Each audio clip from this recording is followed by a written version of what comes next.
Bonjour chers élèves, dans une autre séance destinée aux élèves de la première année du cycle secondaire collégial, on va entamer aujourd'hui l'activité ou bien la séquence de l'évaluation, remédiation et soutien. Premièrement, commençons par le texte. Le stade olympique. La ville de Montréal est très impressionnante pour ses nombreux édifices. Celui qui frappe le plus le touriste qui vient visiter cette ville, c'est sans contredit le stade olympique. Ce dernier nous impressionne par son architecture et son aménagement intérieur. Le stade de Montréal couvre une superficie de 67 400 mètres carrés à l'angle du boulevard P9 et de la rue Sherbrooke dans l'est de la ville. Très élégante, sa structure comporte 38 consoles tubulaires qui supportent des poutres recouvertes d'une toile qui, à l'origine, devait être imputrescible et indéchirable.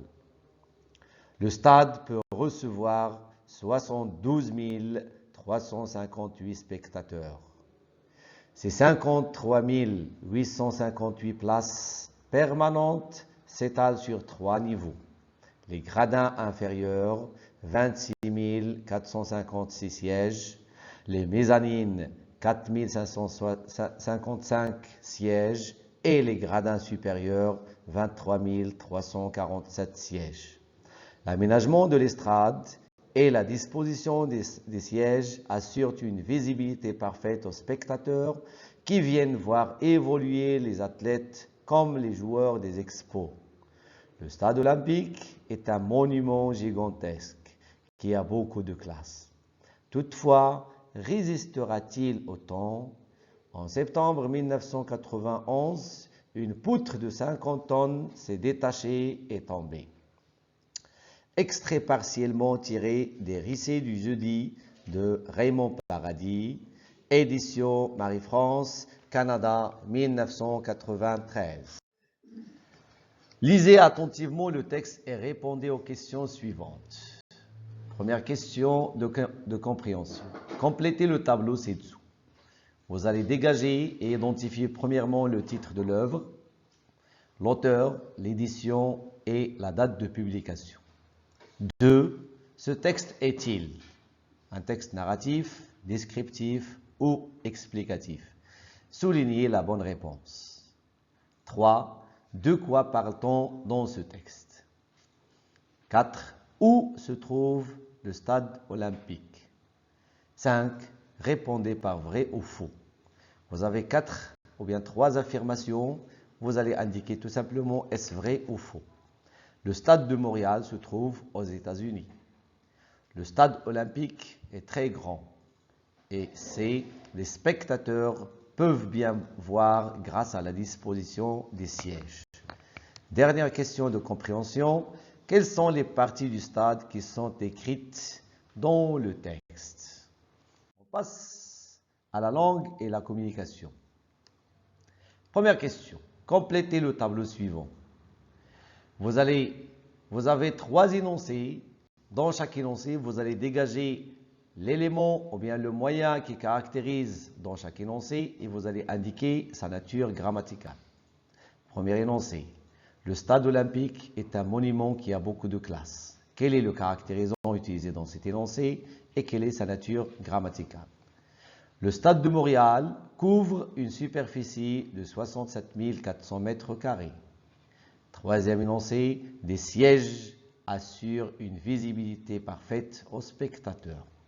Deuxième question, soulignez l'adjectif qualificatif dans les phrases ci-dessous et donnez sa fonction grammaticale. La ville de Montréal est très impressionnante, très élégante, sa structure comporte 38 consoles. Le stade olympique est un monument gigantesque. Troisième question, écrivez correctement les adjectifs de couleur entre parenthèses. J'aime les couleurs violet, marron et bleu. Elle a des cheveux bruns, des yeux émeraudes et des dents, et ses dents plutôt sont blancs. Je lui ai offert un bouquet de tulipes mauves. Alors, pour mieux répondre à ces questions, on va passer à quelques rappels relatifs aux leçons qu'on a déjà vues. Premièrement, les moyens de caractérisation. Pour caractériser, on peut utiliser des adjectifs qualificatifs, des compléments de nom, des subordonnées relatives ou des comparaisons. Deuxième rappel, l'adjectif qualificatif est un mot qui exprime une qualité. Il est variable, ça veut dire qu'il s'accorde en genre et en nombre avec le nom qu'il qualifie, et il peut assumer la fonction grammaticale d'un adjectif épithète, attribut de sujet ou apposé. Troisième rappel, les adjectifs de couleur sont bien sûr des adjectifs qualificatifs. Ils indiquent la qualité de la couleur. Généralement, comme on a déjà dit, ils sont variables, ça veut dire qu'ils s'accordent, sauf les adjectifs de couleur qui sont à l'origine d'un nom, de fruits, de légumes, de matières, etc. Et les adjectifs de couleur composés. Ces deux derniers types, ils sont bien sûr invariables. Rappel 4 et dernier, en relation avec les localisateurs ou bien se positionner dans l'espace. Qu'est-ce qu'on utilise? On utilise des localisateurs qui peuvent être soit des prépositions, des locutions prépositives ou des adverbes de lieu. Par exemple, ailleurs, dedans, dehors, derrière, devant, près de, à gauche de, au nord de, sur, sous, dans, etc. Quatrième question. Formulez deux énoncés où vous situez deux objets qui figurent sur le dessin suivant. Vous avez un dessin où vous pouvez bien sûr regarder 4 objets.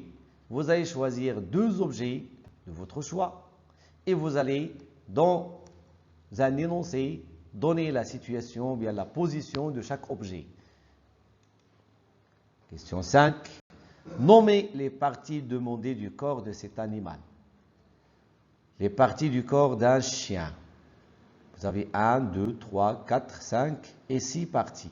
Donnez le nom de chaque partie de cet animal. 6. Entourez les indicateurs de temps et soulignez les indicateurs de lieu dans les énoncés suivants. La semaine dernière, nous avons joué un match ici. Mon ami habite près de la mosquée Al-Quds. Je me rends à la gare. Mon train partira dans un quart d'heure.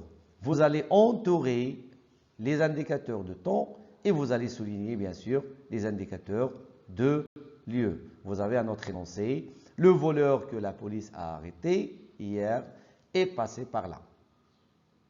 Question 7 est la dernière de la langue de la communication. Produisez 2 énoncés où vous situez les éléments suivants. Votre maison. Où se trouve votre maison? Dans une phrase, vous allez donner la position ou bien la situation de votre maison. B, la pharmacie. Et C, votre collège. Pour la production écrite, la consigne, à partir du plan ci-dessous, essayez de faire la description de l'animal qui figure sur le dessin.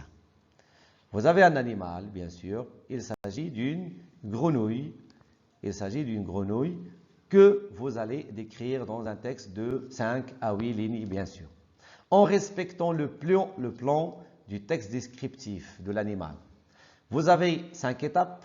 Dans la première étape, vous allez commencer par l'introduction, dans laquelle vous allez indiquer le nom de cet animal, son âge ou bien sa longévité et ses faits intéressants. Ensuite, les aspects physiques de l'animal, commençons par sa taille, sa couleur, son poil, ses oreilles, ses yeux, sa queue, etc. S'il y en a.